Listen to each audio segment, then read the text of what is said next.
نذرانہ مرید سے لینا اور اس کو قبول کر لینا یہ ہمارے مشائخ کے ہاں مروج ہے، لیکن یہ بات ذہن میں رکھیے کہ نذرانے کا جو تصور ہے مشائخ کے ہاں اس کی بھی ایک حکمت ہے۔ یہ ایک بہت بڑی NGO ہے۔ سارے مریدین نے آ کے اپنی حاجت اپنے پیر سے کہنی ہوتی ہے، میری بیٹی جوان ہے، شادی کا انتظام نہیں، حضرت آپ دعا کر دیجئے۔ مرید تو کہہ کے چلا گیا، پیر تڑپتا رہا کہ میں کیسے انتظام کروں اس کا۔ صرف ہاتھ اٹھا کے دعا ہی نہیں کرنا تھا، اس کی دوا بھی کرنی تھی۔ اب دوسرا مرید آیا جو امیر تھا، تو اس نے نذرانہ پیش کیا تو پیر کا دل خوش ہو گیا کہ میرے اس غریب مرید کا کام بن گیا۔ پھر اس کو بلایا اور چپکے سے اس کی عزت نفس کو ملحوظ رکھتے ہوئے اس کے ہاتھ میں دے دیا کہ بیٹا جاؤ اور اپنی بیٹی کی شادی کر لو۔ یہ ایک بہترین طریقہ کار ہے، غریبوں کو دو اور امیروں سے لو۔ لیکن یہ تو ان سے بھی لے لیتے ہیں جن کے گھر میں جو ہے وہ نان شبینہ بھی میسر نہیں ہے۔ کبھی آپ نے دیکھا ہے کوا بعض بچوں کے ہاتھ سے روٹی چھین کے لے جاتا ہے؟ تو یہ اس کوے کی طرح ہوتے ہیں کہ غریبوں سے بھی نذرانہ لے لیتے ہیں، جبکہ ان کے پھٹے ہوئے کپڑے اور ان کی حالت بتا رہی ہوتی ہے کہ یہ مزدور بیچارہ پتہ نہیں آج ان کے گھر میں چولہا بھی جلا ہے یا کہ نہیں۔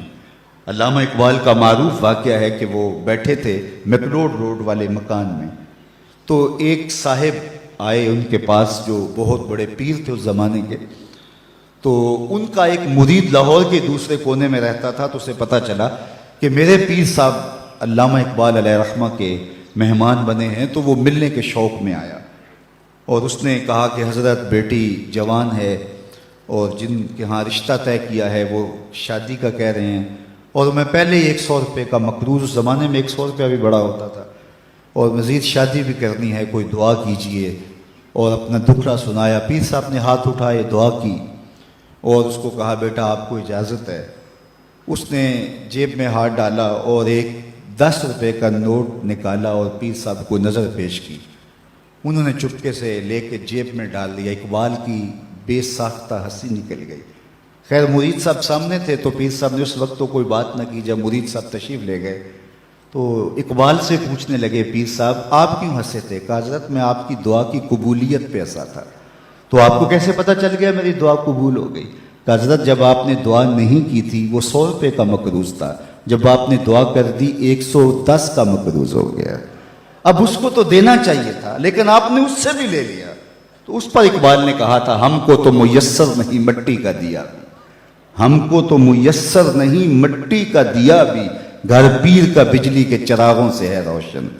کم بیش دلہ جو کہہ سکتے تھے رخصت ہوئے، رہ گئے قبروں پہ مجاور اور گول کن۔ میراث میں آئی ہے مسند ارشاد ان کو، زاغوں کے تصرف میں عقابوں کا نشیمن۔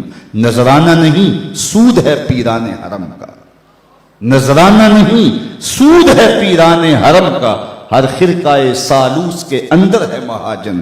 شہری ہو دیہاتی ہو مسلمان ہے سادہ، بتوں کی طرح پجتے ہیں کعبے کے برہمن۔ تو اس کی تو مدد کرنی چاہیے تھی۔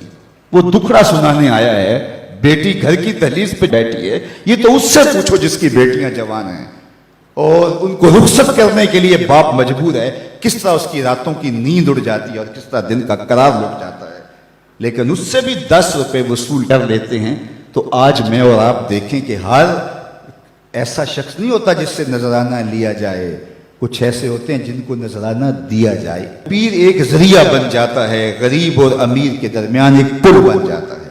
تو نذرانے کا تصور تو ہے طریقت کے اندر، لیکن اس کا یہ مطلب نہیں ہے کہ نذرانے سے پیر کے کتے بھی عیش کریں اور غریب مرید جو ہیں وہ نان شبینہ کو ترسیں، اور پیر ان نذرانوں سے بٹیرے لڑائے اور شادیاں کرے، اور مرید جو ہے وہ بیچارہ نان شبینہ کے لیے ترس ترس کے زندگی گزارے اور بلک بلک کے موت کی آغوش میں اتر جائے۔